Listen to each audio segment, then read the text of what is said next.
He looked me dead in the eyes, his voice calm like he was asking for extra gravy, and said, "The best Christmas gift would be if you just died." That was my son, my only child. So I gave him exactly what he wanted, but not before I canceled their mortgage, drained every account, and left something on his desk that made his perfect little life collapse in seconds. You want your mother dead? Be careful what you wish for. If you're watching this, subscribe and let me know where you're watching from. I need your likes and comments to know you're following along with my story. It happened 3 days before Christmas in the house I helped buy but never truly belonged in. I was folding towels in the laundry room, steam rising from the dryer as I stacked the warm fabric into a neat pile. The door was cracked open. I hadn't meant to eavesdrop. I wish I hadn't. Jason's voice came through low and bitter. Honestly, the greatest gift this year would be if she just died. My hands froze mid-fold. I stared at the red towel in my hands like it had turned to glass. Lindsay's voice followed, casual, like they were discussing socks. You said it, not me.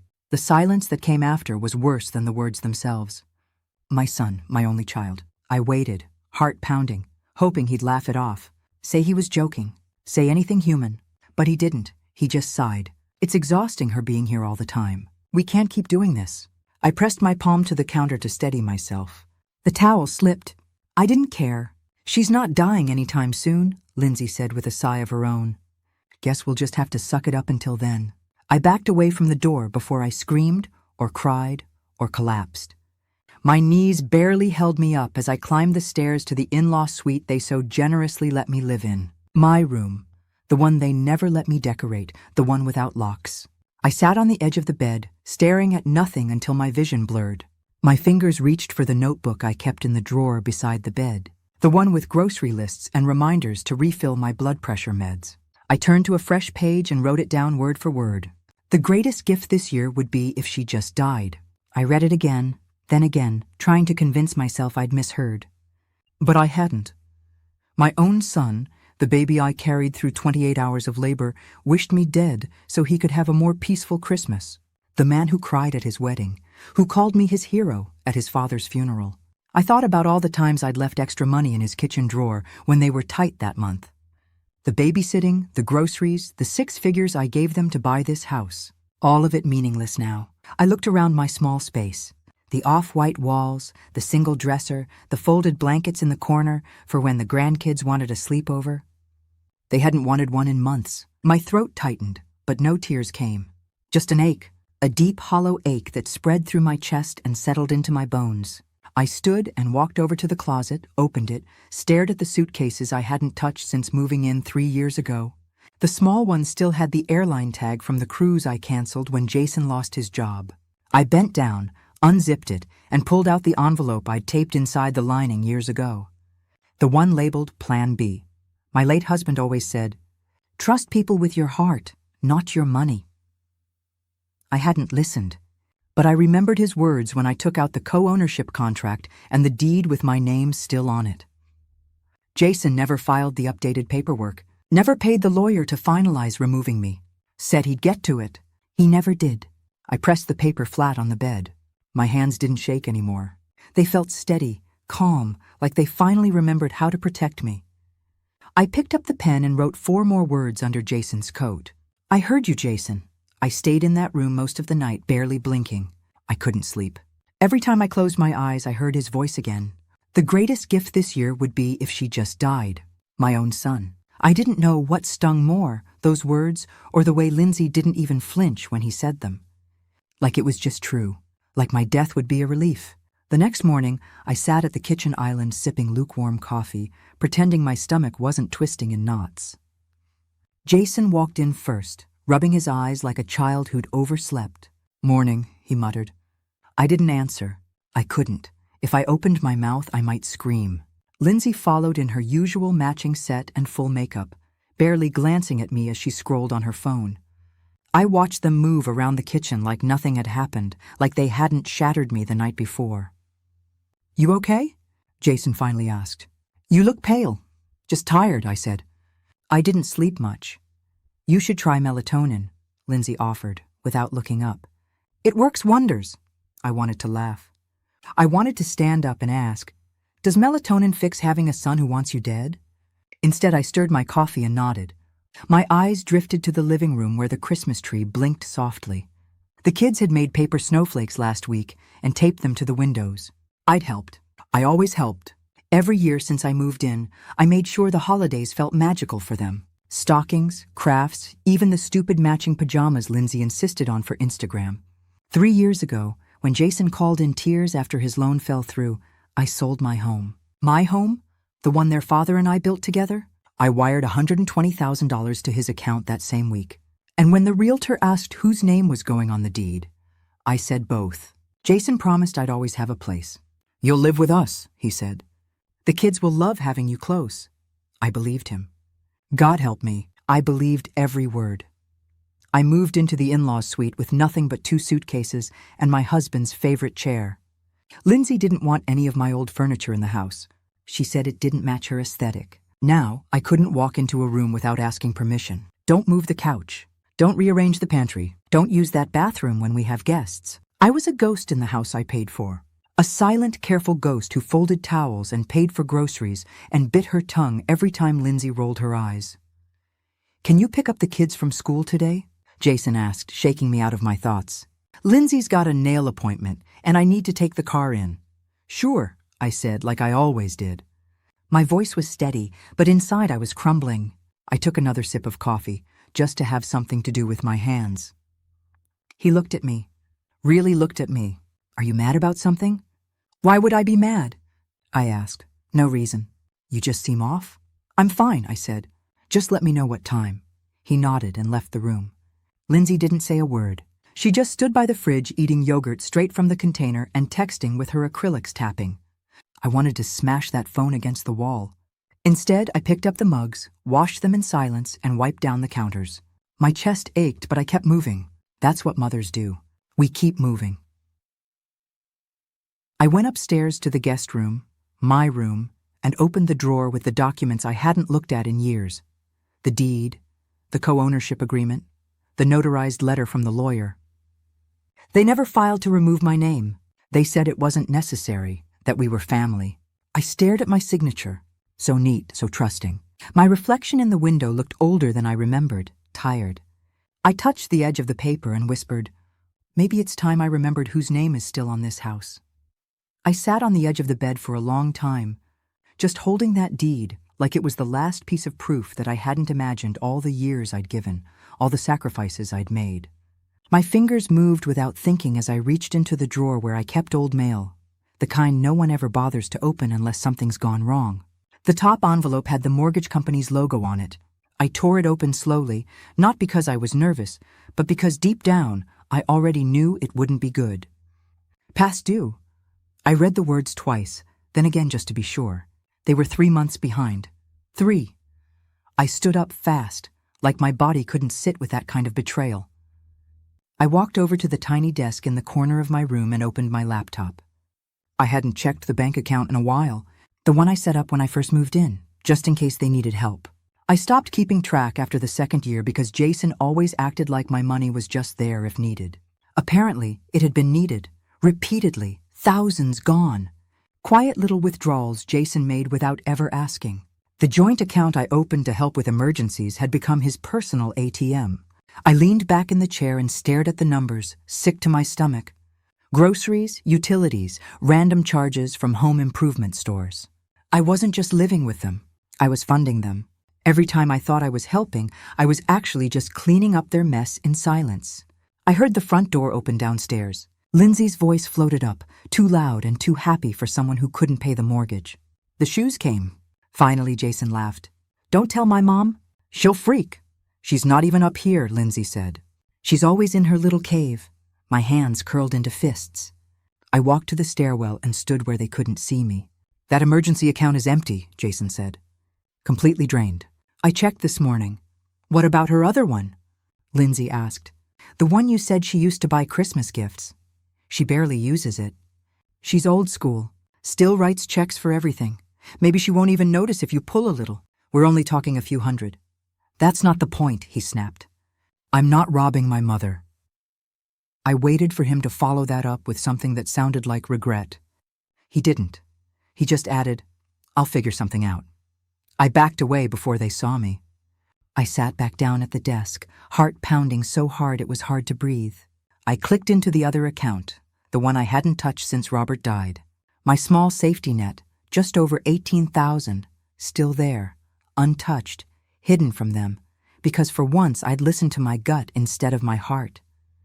I closed the laptop and stood, pacing the room, whispering to myself, "You're not crazy. You're not overreacting. They've been bleeding you dry." My head buzzed with questions I didn't want answers to. How many times had I bailed them out without even knowing it? How many groceries were bought with my card? How many bills paid just this once with money I wasn't supposed to touch? I thought that was the worst of it, but then I heard my son's voice behind me.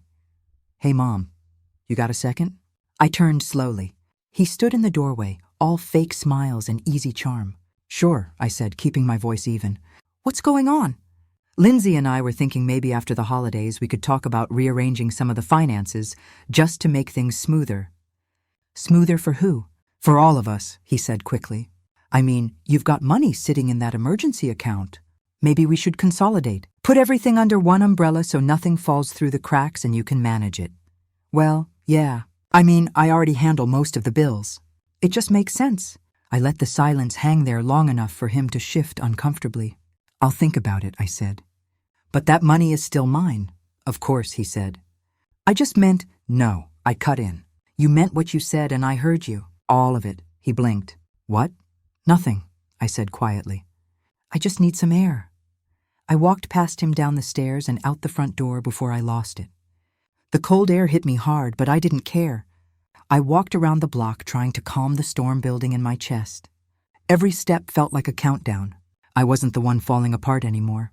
They were. And they had no idea how close I was to walking away and taking everything with me. I walked until my legs burned. When I came back, no one asked where I'd gone. Jason was on the couch watching a game. Lindsay was in the kitchen lighting one of those overpriced candles she loves to post online. I went straight to my room, locked the door, and pulled out the envelope I'd taped under the bottom drawer 3 years ago. Robert's handwriting was still on the label. Plan B. My heart ached just seeing it. He always said to hope for the best, but prepare for the worst.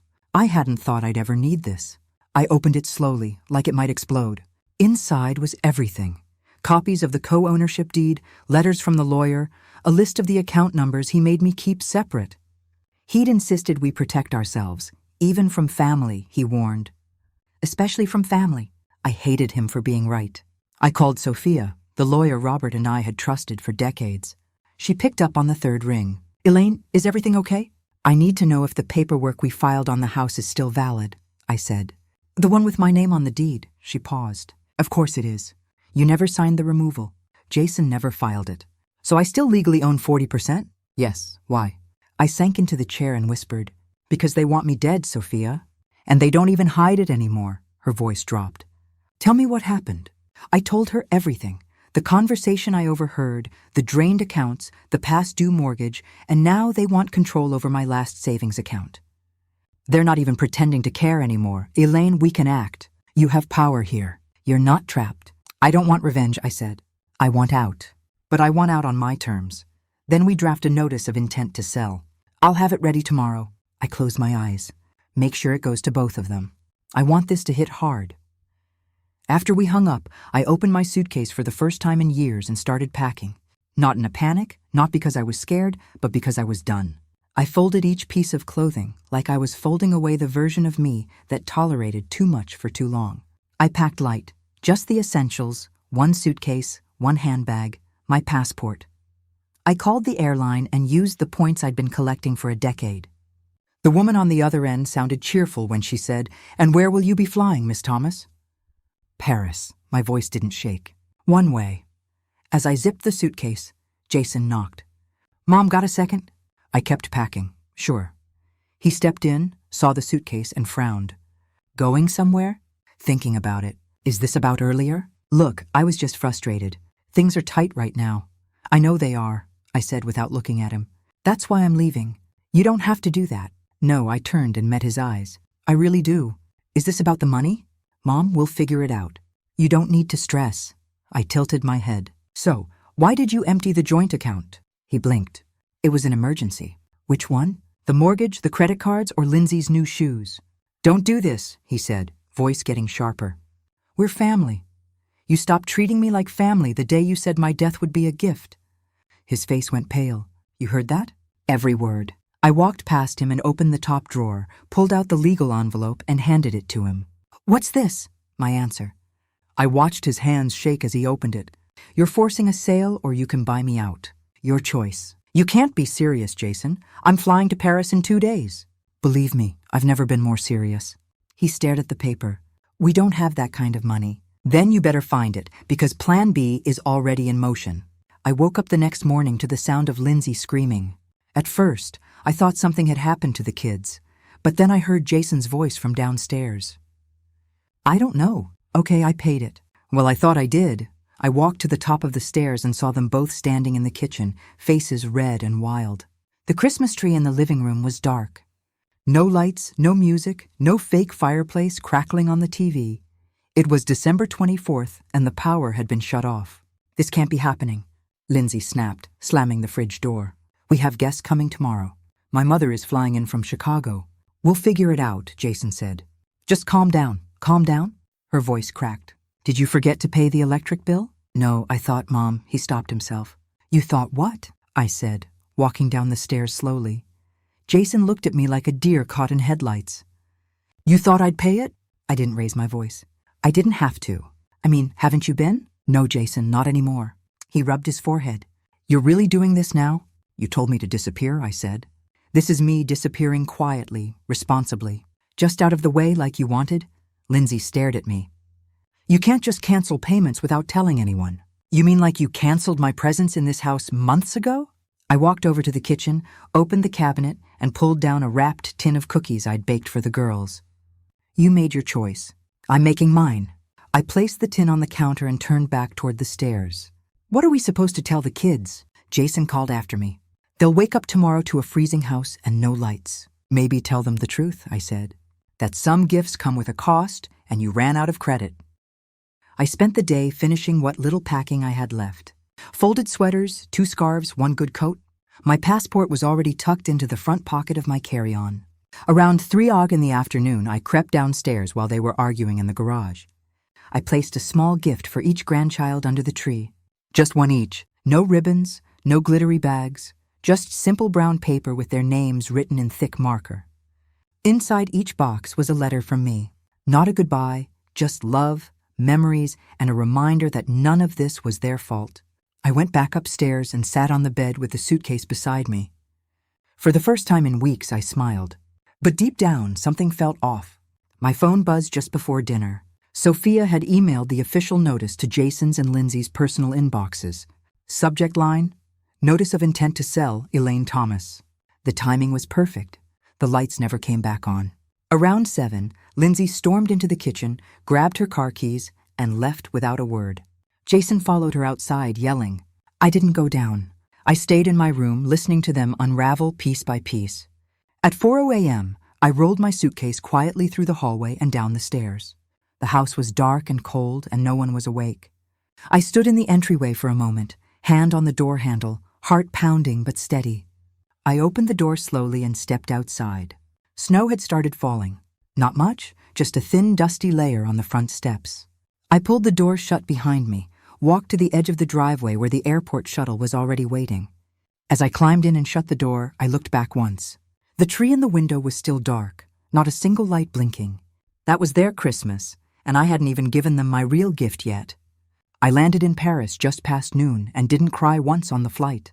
Not when the plane lifted off, not when the captain welcomed us to Charles de Gaulle, and not when the man beside me asked if I was meeting family. No, I'd said, pressing my lips into a smile.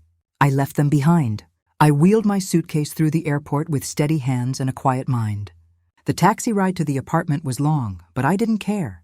I watched the city blur past, bright holiday banners fluttering across the buildings, people rushing in coats, lovers holding hands. No one knew who I was, and for the first time in a long time, that didn't scare me. It comforted me. I met with Lucille, a friend of Robert's from his university days. She handed me the keys to her place and said, "Stay as long as you like."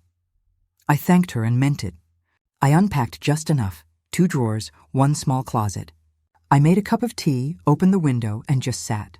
That night, I walked along the Seine with my coat zipped up to my chin. The air stung, but it made me feel alive. I wasn't floating in anyone's house anymore. I wasn't invisible. I was here. I'd barely closed the door behind me when my phone buzzed. Jason, then Lindsay, then again, missed calls, messages. I didn't open them. I didn't have to. I already knew what they were saying. The next morning, I opened my email and saw the one from Sophia. Subject line, "You might want to read this." She'd forwarded the thread from the mortgage company. Jason had called in a panic. The mortgage was in danger. They were in default. "Elaine Thomas is not responding," he wrote. "She must be traveling. She isn't part of the household anymore." Sophia had responded simply, "Miss Thomas remains a co-owner, and she is well within her rights to act accordingly." I read it twice, then sent Sophia a message. "Please handle everything through legal channels.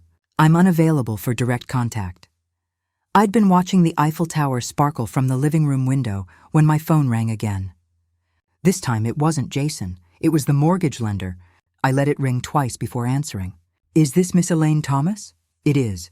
We're calling regarding a co-owned property currently in arrears. We've received your legal filing, but we'd like to confirm your intentions moving forward." "My lawyer will handle everything," I said. "Please direct all communication to her." "Miss Thomas, are you aware that the other party has expressed difficulty with the current payment obligations?" "Yes," I said, "I'm aware. And you still wish to proceed with the intent to sell?" I stared out at the street below. "Yes, I do." After I hung up, I turned my phone over and placed it face down on the table. I wasn't running. I wasn't hiding. I was claiming space for the first time in years. I made a list on the back of a grocery receipt. One column was titled, "Things They Took," the other, "What I Have Left." The first list was long: time, money, trust, holidays, my voice, my place. The second list was shorter: dignity, proof, control, a passport, and now Paris. The next morning, Sophia emailed again. "They're begging to negotiate. Are you ready?" I didn't reply right away. I stood at the window again, fingers wrapped around my mug, watching the world move forward like I'd never existed in theirs. My son thought he could break me, but what he didn't know, what neither of them knew, was that I wasn't just gone. I was building a life where their access had been revoked, one breath, one page, one email at a time.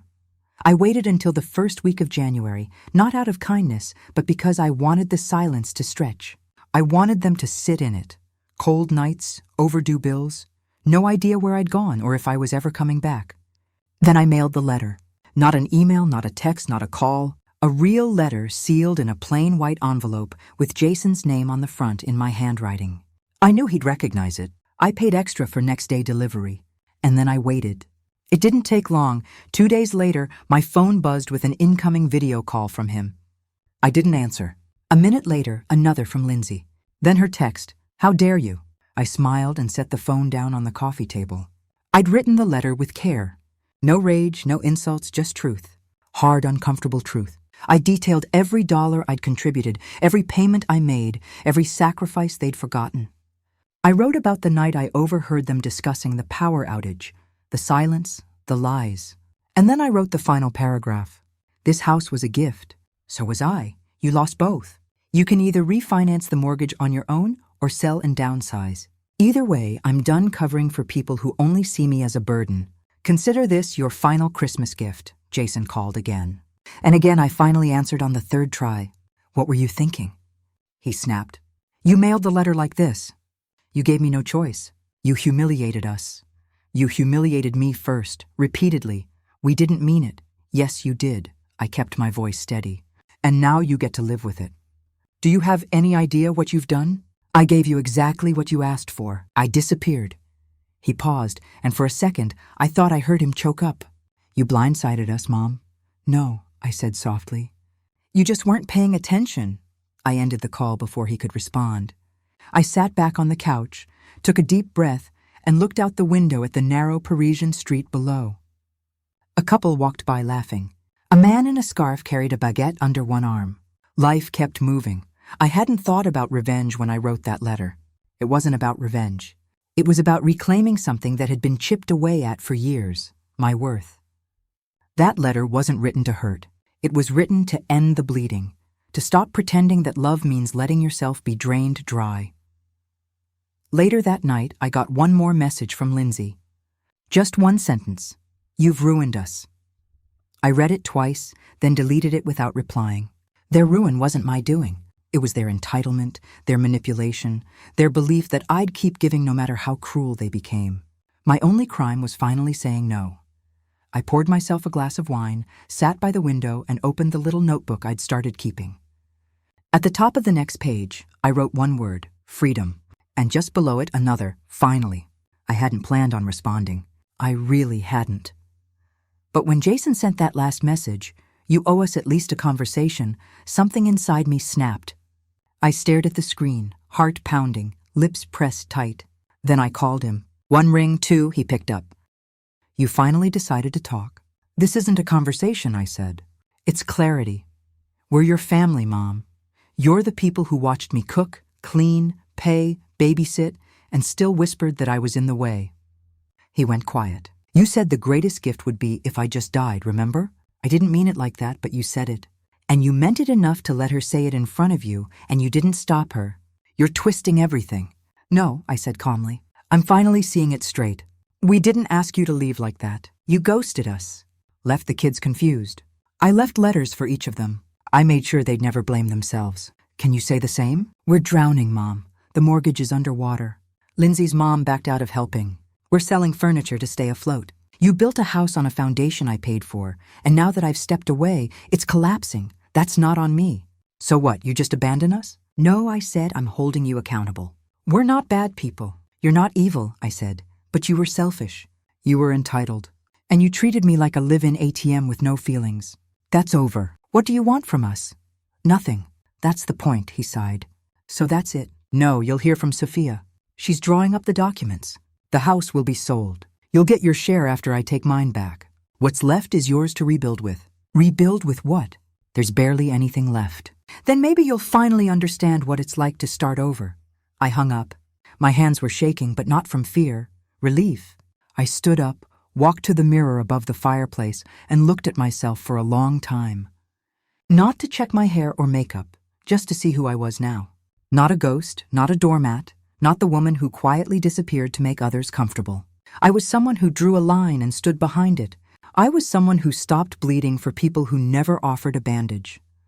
That night, I went out for dinner alone, a little restaurant near the Route Clear. The waiter asked if I was celebrating something. I almost said no. Then I smiled. "Yes, I am." I didn't explain. I didn't owe him that. I didn't owe anyone anything anymore. When I got back to the apartment, I poured a glass of wine and sat down to write in my notebook again. This time, I titled the page, "What I Will Never Do Again." I wrote, "I will never beg to be respected. I will never explain myself to people who only listen to respond. I will never call it love if it leaves me empty." My phone buzzed once more. A photo from Jason. The Christmas tree half lit, ornaments sparse, kids asleep in the background. No message, no caption, just the image. I stared at it for a few seconds, then turned my phone off and closed the notebook. I wasn't swimming back. That bridge had burned, and I didn't miss the smoke. The final papers came through on a Tuesday morning. The apartment was quiet except for the faint ticking of the kitchen clock. I sat with the documents in front of me, rereading every line. It was official now. The house was sold, the debt settled, the accounts cleared. Jason and Lindsay would receive what was left. It wasn't much, but it was fair. My part had been removed cleanly and legally. I didn't feel triumphant. I didn't feel sad either. Just still. I packed the folder, slid it into my carry-on, and checked the clock again.